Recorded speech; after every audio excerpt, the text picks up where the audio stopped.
Qunduz amakining qissalari filmini namoyish etadi.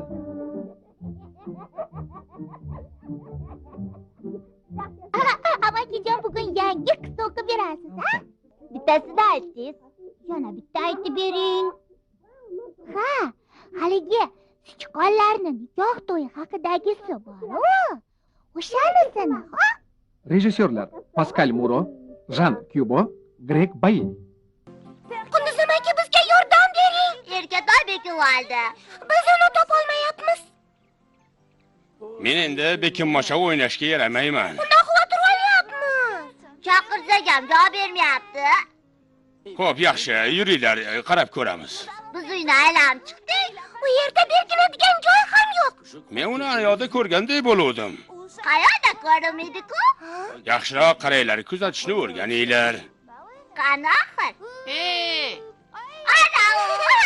Qani? Qanday boribdi? Qunduz amaki, siz uni ko'ryapsizmi? Ha? Qani menga joy ber. Sizlarga erta aytib beraman. O'rmon yoqasida bir bog' bor ekan. U bog'da bir sariq tovuqning uyi bor ekan. Uni oshxonasi ham, yotoqxonasi ham sarishta ekan. Stullarda bironta ham gard yo'q ekan. Xullas sariq tovuq sarishta beka ekan. Guldonlarga gullar qo'yilgan, derazalarga dazmollangan toza darpardalar osilgan. Har kuni unikiga dugonasi kabutar kelib turar ekan. Ikkovlari yuzma-yuz o'tirib olib, pecheni yeyishar ekan. Keyin chaqchaqlashib, ish tikib o'tirishar ekan. Kabutar to'qir ekan. Tovuq esa tikish, yamash bilan mashg'ul bo'lar ekan. Uni cho'ntagida hamisha igna, angishvana va qaychi bo'lar ekan. Yordamini hech kimdan ayamas ekan. Shuning uchun ham uni hamma maqtagan ekan. Juda yaxshi tovuq-da. Sariq tovuqmi? Ha, biram chiroyliki, yana do'mboqqina. Ha, do'mboqqina. Buni eshitib tulkivoyning qulog'i ding bo'pti. Do'mboqqina, yumshoqqina. Tulkivoyning og'zini suv kepti va g'izillaganicha uyga yuguribdi. Do'mboqqina, yumshoqqina. Ha, nima bo'ldi og'zing qulog'ingda? O'rmon yaqinida bitta tovuq yashar ekan. Biram do'mboqqina, yoliqqina emish. Hozir uni tutib kelaman. Ungacha sen qozon osib, suv qaynatib tur. Xo'p. Biz o'sha sariq tovuqni pishirib yeymiz. O'rgilay. O'zim azamatımdan. Tulkivoy uydan o'qday otilib chiqib ketibdi. Tovuqni uyga yaqin borib daraxt panasiga berkinibdi. Shu mahal eshik ochilibdi. Yaxshi bordik onajon. Xayr. Chiqardik onajon, xayr. Tovuq o'tin olgani omborxonaga kiribdi. Tulkivoy oyoq uchida uyga kirib, eshik orqasiga berkinibdi. Sariq tovuq bir quchoq o'tin olib uyga qaytibdi. Shu payt birdan Tulkivoy uni tappa bosib shunday tez qopga tiqibdiki, sho'rlik tovuq qaqalashga ham ulgura olmabdi. Qo'lga tushdingmi, do'ndiqcha? Tulkivoy qopni orqalab uyga jo'nabdi. Tovuqning nafasi qaytib, tipirchilay qo'rqqandan qaqalay boshlabdi. Lekin sho'rlikning ovozini kim ham eshitardi? Kabutar esa hali uzoqqa uchib ketmagan ekan. U dugonasini Tulkivoy yegani olib ketayotganini tushunibdi. Uni vahima bosibdi. Shunda u Tulkivoydan bir necha qadam narida yerga qo'nib, qanotini sudraganicha dik sakray boshlabdi. Yaralangan kabutar, baxtimdan o'rgilay. Shoshma tasadduq, qozonda senga ham joy topiladi. Voy, hozir tutib oladi. Hap! Qush uchibdi. Shu payt sariq tovuq cho'ntagidan qaychi olib shosha-pisha qopni kesibdi.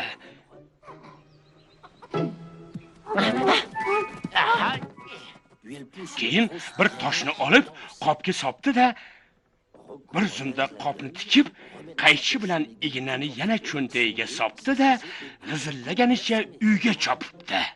Voy la'nati, men bu yaramas qushni albatta tutishim kerak. Kabutar sal yuqoriga ko'tarilib, tovuqni o'z uyiga yugurib kirib ketayotganini ko'ribdi.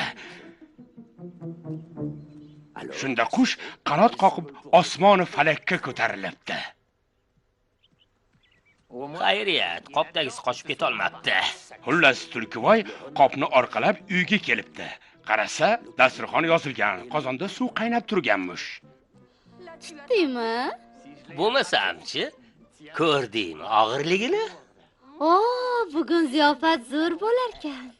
Er-xotin qozon boshiga borib, qopni og'zini yechishibdi va uni silkita boshlashibdi. Qopdagi tosh qaynab turgan suvga shalab bitib tushibdi-yu, suv sachrab ikkovini kuydiribdi. Er-xotin tulkilar dod solganicha o'rmonga qochib ketishibdi. Shundan beri ularni hech kim ko'rmabdi. Tovuq bilan kabutar esa tovuqning uyida birgalikda baxtli hayot kechira boshlashibdi. Yashasin sariq tovuq, yashasin kabutar. Yashasin Tulkivoy. Qunduz amaki, keling bekivacha o'ynaymiz. Ayo, eplolmasam kerak. Amaki, bir martagina o'ynay. Xo'p, mayli, faqat bir martagina. Senilikkacha sana. Nega endi qolmaysan nima? Chunki sen bizdan sekinroq sanaysan. Yo, juda tez sanamaylar. Yuring Qunduz amaki, bekinamiz.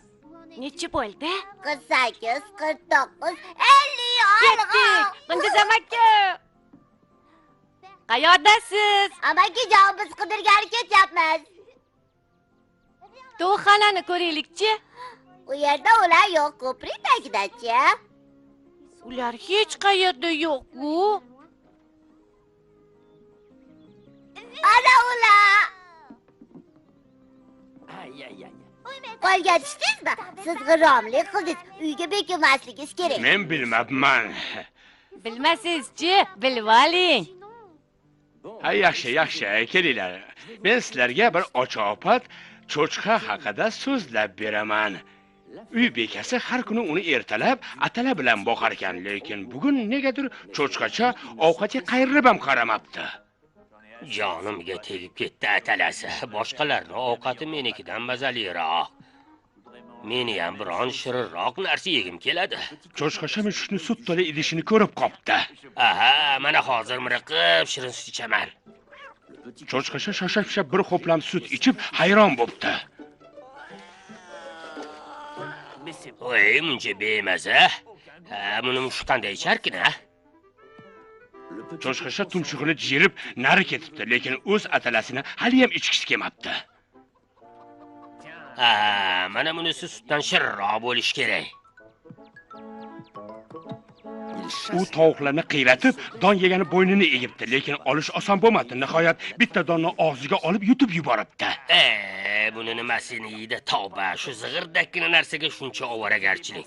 Tovuqdek ahmoq jonzot yo'q deb to'g'ri aytishar ekanda. Cho'chqaning qorni ochibdi, lekin hali ham o'z atalasini yegisi kelmabdi. U chuvalchangda talashayotgan ikkita o'rdakni ko'rib qopdi. Bu narsa albatta tovuqlarning ovqatidan yutumliroq bo'lish kerak. U xur qilganicha o'rdaklarga tashlanibdi. Ular chuvalchangni tashab qochishibdi. Cho'chqacha chuvalchangni og'ziga oldi-yu, shu zahoti tuflab tashlabdi. Ey, muncha jirkanch bu baytolmon sutdan ham bemaza-ya. Tavba, o'rdaklar qanday yesharkin bu savilni? Cho'chqachaning qorni juda ham ochibdi, lekin hali ham o'z ovqatiga qayrilib qaramabdi. U kuchukchaning uyasi oldida yotgan suyakni ko'ribdi. Mana bu chuvalchangdan shirinroq bo'lish kerak. Shuni yeyman. U suyakni og'ziga olib kemirmoqchi bo'pti. Ey, muncha bemaza, yana yog'ochdek qattiq.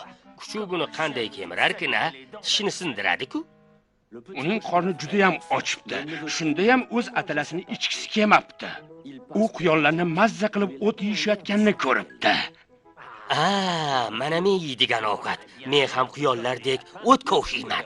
U g'izlaganicha ferma orqasidagi bedapoyaga boribdi.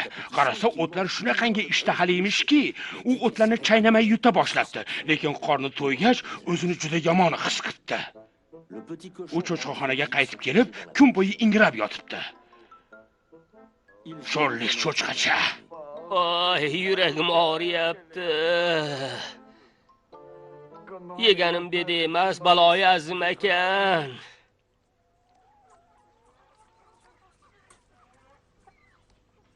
Cho'chqacha sal tuzalgach, o'zicha shunday o'ylay boshlabdi. Sutda mazamatira yo'q. Don bilan-ku qorin to'ymaydi. Suyay juda ham qattiq. Beda yeb lohas bo'lib qoldim. Oxiri nima bo'ldi? Qornim juda ham ochib ketdi. Shunday deb u o'zining bir qozon limolum atalasi oldiga boribdi. O'zimni atalamdan qo'ymasin. U atalasini hammasini pok-pokiza tushiribdi. Voy, biram mazali, biram shirinki, hech qachon bunaqa shirin atal ichmagandim. Shu kundan boshlab cho'chqacha butun fermada eng mazali ovqat o'zimniki deb o'ylaydigan bo'pti.